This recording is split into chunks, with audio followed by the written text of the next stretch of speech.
On today's show, we interview the CEO of Kizik Shoes, and he joins us to share how the hands-free shoe line that he created, Kizik Shoes, has become a trusted brand for millions of shoe buyers all around the world. All this and more on today's edition of the Thrive Time Show on your radio and podcast download. 3, 2, 1, boom! You are now entering the dojo of Mojo and the Thrive Time Show. Thrive Time Show on the microphone. What is this? Top of the iTunes charts in the category of business. Drilling down on business topics like we are a dentist. Providing you with mentorship like you are an apprentice. And we go so fast that you might get motion sickness. Grab a pen and pad to the lab. Let's get in this. It's time to bear some fruit like some Florida oranges. 3, 2, 1. Here come the business ninjas. Sonic boom. Yes, and yes. Thrive Nation, on today's show, we are interviewing the man and the myth, Monte. Welcome on to the Thrive Time Show. How are you, sir? I'm doing so well, Clay. Thank you. How are you today? I'm fired up to have you on the show. I keep hearing great things about the shoe brand that you have created and that you are leading. Tell us about Kizik Shoes. Kizik Shoes are hands-free shoes, meaning touch-free shoes. You step into these shoes without using your hands. They're incredible. They are proprietary, patented technology that allows either those who want to put on their shoes with no hands, or in the case of many, need help putting on their shoes. Your foot just goes right into the shoe, and the heel comes back up around. And it's a great and convenient experience for everyone. Do people like the way the shoes feel, or does it feel like stepping on a nail? Tell us about wearing the Kizik shoes. Yes, no nails involved. Oh, okay. The shoes are both great looking, but the best thing about them, without question, is they fit. Not like a slip-on, not like a sandal, but a dead fit. You put your foot into the shoe, the heel pops up. You set the shoe either by tying the laces, or we have other technologies where there's a hook and loop system where you can set the shoe for your size. But once you set the shoe once, you step into the shoe and it's on, and you take it off, and it's less than a second on, less than a second off. It's amazing. Where did you come up with the name, or who came up with the name for the Kizik Shoes? Our founder, Mike Pratt, he and his wife were talking about Mike's invention of hands-free shoes, and they just decided Kizik was the right name. And they chose it several years ago, and it has stuck. Now, how did Mike start the company? Tell us about the history of the founding of the company. Yeah, Mike Pratt, he's one of these guys, Clay, that when you and I have a problem, we just get irritated. But for Mike, he's a consummate serial inventor, and so every problem is an opportunity for him. So he had built and was operating a company called OGIO International. You may have heard of OGIO golf bags. But anyway, he was selling golf bags, had invented a number of different kinds of bags. And he decided, you know what? I like the bag industry, but a lot more people wear shoes. And so he decided, I'm going to figure out how to help people get in and out of shoes hands-free. And because he's an experienced inventor, he didn't set out to find one way to step in and out of shoes hands-free. He decided to find every way. And so he's invented literally dozens of ways to get in and out of shoes hands-free. And he's followed each of those inventions up with patents. And so it's a very nice company in that Kizik and its parent company, Hands Free Labs, really own a great space, a great place because of proprietary technology. We have a little corner on the hands-free shoe technology market. Now, how did when after the company after the shoes were created? So many people have good ideas. Some of our listeners have a great idea for a product, but then they never actually sell them. They make a prototype and they don't actually sell them. How did Mike sell his first 10 pairs of shoes? Yeah, that's he had done it before. He had sold millions of bags before, and Got so it. it is not an easy process. It's not an easy process. It was hard, for example, to go find a shoe manufacturer, someone that can, he found an engineer who helped him with bags before, who decided, I would like to learn how to make shoes. And they started making, the two of them started making shoes together. And they had a number of prototypes that they tried. They chose what they thought was the single best way to commercialize a hands-free shoe first. They tried it. They wore them themselves for a while. Then they went and found a manufacturer that knows more about making shoes. They tried it. They did a first run of a few thousand shoes, and they started selling them in November of 2017 and haven't looked back. Where can people buy Kizik shoes? The one surefire place to buy Kizik shoes is at kizik.com, KIZIK.com.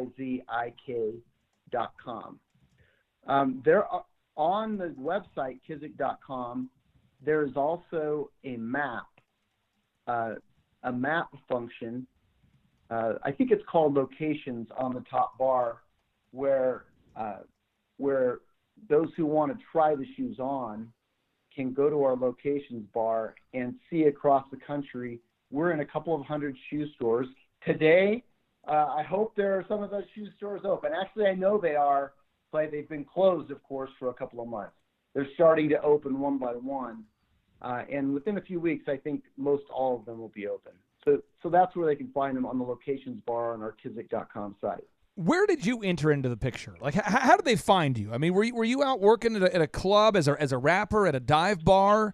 Were you working as a DJ in like a Harley Davidson theme bar? Were you a professional homeless person just roaming the streets, and you went into a store where they were selling the shoes? How did they find you? Play the music, and I'll get rolling with my rap ad hoc here. Oh yeah. No, I have no talent in that way. I'm a lifetime business attorney, meaning I've been a mergers and acquisitions attorney for about 30 years in Salt Lake City, Utah, and have helped hundreds of clients buy and sell businesses. And I was Kizik's lawyer, and I loved the technology. I couldn't stay away from the business, and in fact, there was a point where we licensed technology to the biggest shoe company in the world, Nike Inc., and I helped Mike Pratt with that deal. And after that, he and I discussed it, and I decided to come on board as the company's chief executive officer. So I'm a lawyer by trade. So where are you based? We're based in Vineyard, Utah, which is about a half hour south of Salt Lake City. Now, I'm going to say something that's politically incorrect right now, which is what my specialty is, and I'm going to go ahead and boo myself going into this. Here we go. I'm just going to. You're in Utah, which is home of a lot of Christians and a lot of Mormons. And That's right. love Mormons. Now, again, I know Mormons identify themselves as Christians, but I'm just telling you, I am not a Mormon, but I am a Judeo-Christian, and I know that the Mormons identify themselves as Christians. But the point being, every time I have hired a Mormon, their work ethic is outstanding. And this is not a message that is sponsored by the Church of the Jesus Christ of Latter-day Saints. I mean, this is just my experience working with Mormons. Do you have a lot of experience working with Mormons, and what is going on? Why is their work ethic so phenomenal? Hey, well, first of all, I want to tell you this, Clay. I became a member of the Church of Jesus Christ of Latter-day Saints in Norman, Oklahoma. That's where I'm from. I was born in McAllister, and I was raised in Norman. And my dad, my parents went to Oklahoma University. My dad played football at Oklahoma back in the early 60s. Wow. So I have part of my life before being a member of the Church of Jesus Christ of Latter-day Saints, and part after. But yes, I've worked with a lot of members of this Church of Mormons over the years, and I am one of them. So, I appreciate that you say we have a good work ethic. I have found that as well. Can I ask you why? I know basically there's book one. We call that the Old Testament, right? You got book one, and I think our Jewish brothers and sisters, we agree on that. Then there's book two. That's where the Judeo-Christians agree on that with the Mormons. And then there's book three, the bonus book here, the Book of Mormon, I believe. But in Colossians, it reads, 3:23-24, it reads, "Whatever you do, work at it with all of your heart as working for the Lord, not for a human masters," not your manager, "since you know that you will receive an inheritance from the Lord," not your manager, "as a reward. It is the Lord Christ you are serving," not your manager. Is this taught obsessively in the Mormon Church, or what? Where does that work ethic come from? And I'm not exaggerating. I have hired dozens and dozens of Mormons, and I have yet to have a single one that doesn't bring it every single day. Is this just hammered from the pulpit, or where does this come from?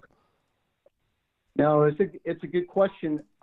Let me share an experience, something that I saw just a few weeks ago. The president of the Church of Jesus Christ of Latter-day Saints, his name is President Nelson.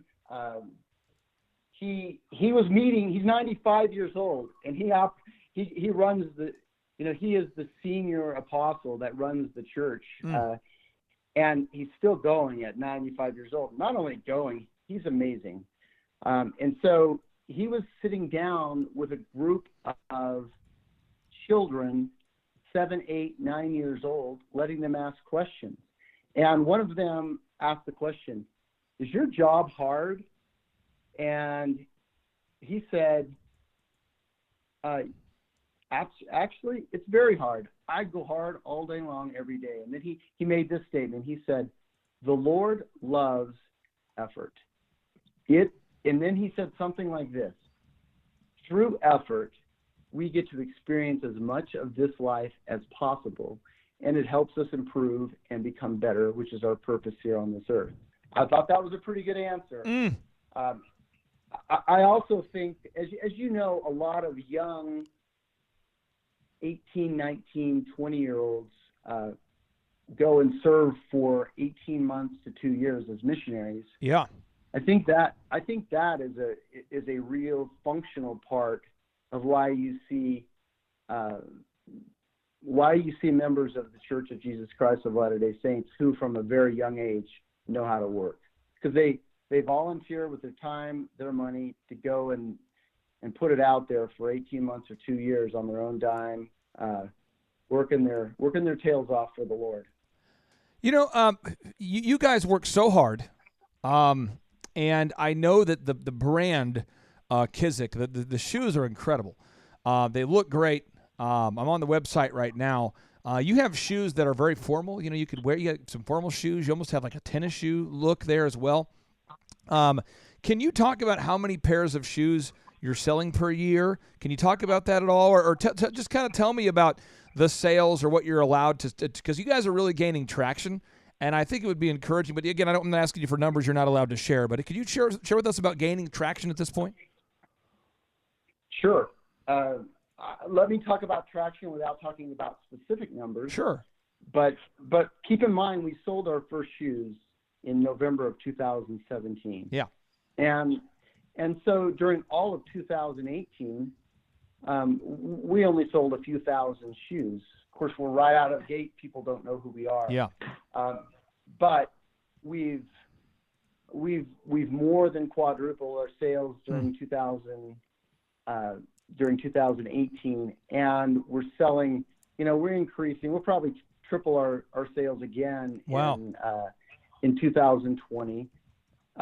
We've also found additional benefits for our shoes.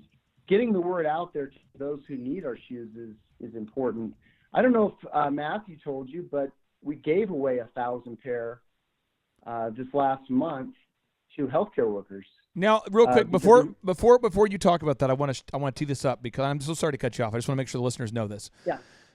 You guys, again, I don't want to make this a political debate. I just want to share the facts here. Many of the listeners know that we do put out some pretty topical shows, and I know Dr. Deborah Birx came out 3 days ago, and she said and I'm quoting Dr. Deborah Birx, the scarf queen from the press conferences. She says, "There's nothing from the CDC that I can trust." That's quote unquote. Because she's talking about the data, how it changes all the time. Pennsylvania lowered the death totals, and then they raised the totals. You've got the model out of the UK, predicted 2.2 million deaths. Then they adjusted that to be 88,000. And you and I know the numbers are floating around, but you saw a problem, and you said, regardless of how dangerous the coronavirus is or isn't, we want to help the frontline workers out there. And my understanding is you guys put together a really benevolent gift. Tell us about this gift. I just want to make sure the listeners, because some of the listeners are going to hear this show, a year from now or 2 years from now, and they won't understand the context of this. Can you? And so, with that being said, tell us about why you decided to give back to the frontline workers and what you guys gave them.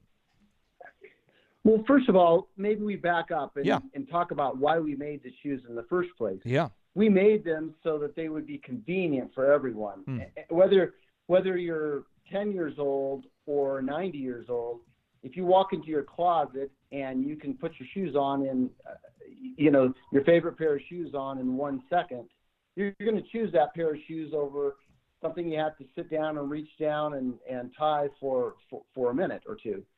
And so convenience was the first reason. Needs was the second reason. We anticipated that those who were older or have chronic health conditions would need it. We also knew that hygiene was an issue. If you can step into a shoe without touching your laces or touching the bottom of your shoe, whatever you may have stepped in is not going to get on your hands. But of course, we didn't realize that hygiene, perceived or not, or otherwise, we didn't realize that hygiene was going to be so important in relation to our shoes. Yep. And so what happened a few weeks ago was the CDC came out with a report saying the coronavirus can travel on shoes. And they found they found that doctors in a hospital in Wuhan were tracking germs, virus out of the intensive care unit into other parts of the hospital where there were no patients. And so, we didn't set out to create a shoe that would work during a pandemic, but, we realized, hey, this is something that it's real for those who are putting on a mask every day and taking care of people. They don't want to walk out of the hospital with it. They don't want to get into their car with it. They certainly don't want to walk into their house with whatever's on the bottom of their shoes. And so, there may be some debate about how much coronavirus is moving around, but our thought was that these healthcare workers, they're like soldiers going to war. They are at risk, and we thought, whether it's a little bit of risk we remove or a lot, we'd like to reach out and help them so that they have peace of mind, so that they know when they pull into the garage and step into their house, they can step out of the shoes without touching them and walk into the house. And that's just a way for us to give a little bit. We wish we had, like our friends at Nike, they were able to give away $32 million worth of shoes. We were able to give away 1,000 pair. 1,000 pair. Proud of that. That's awesome. It's awesome. So you're giving back to people out there. And again, I just want the listeners to know this. If you're listening to this show a year from now and you're like, well, the coronavirus wasn't actually as dangerous. I just want to make sure the time that you guys gave away these shoes, the fear level was at an all-time high. The data that was coming out was pretty intense, and I appreciate you guys doing that. Now, Monty, I have a question that could be perceived as a gotcha question. So I'm going to give you time to marinate on this, okay? I'm queuing up my marination music. My final question for you, okay? Here we go. Go for it. What is something that you believe that most people don't believe? Now, again, I'll go first. That way people can boo me, okay? So people can boo me. They don't have to boo you. They can boo me. They're booing me right now. I like to wear the same thing every day because I don't like to think about what I need to wear. Because thinking about what I need to wear requires thinking that I don't want to do before getting to work. That's something that very few people believe in. What is something that you believe in that most people don't believe in, my friend? What is one thing? Yeah. Well, I'm using my time to think here. Okay. You. It could be a favorite food. It could be you believe a certain rare form of avocado is the best avocado. It could be there's a color of the Kizik shoe that you like that no one else likes. There could be an infinite myriad of things. I just want to know what is one counterintuitive thing that you believe. You could believe that the Star Wars episode that no one else likes is the best one. I mean, really, you could believe that Keith Van Horn is the best player of all time. It really, Steve Young could be the best. It's whatever you want to do, wherever you want to take it.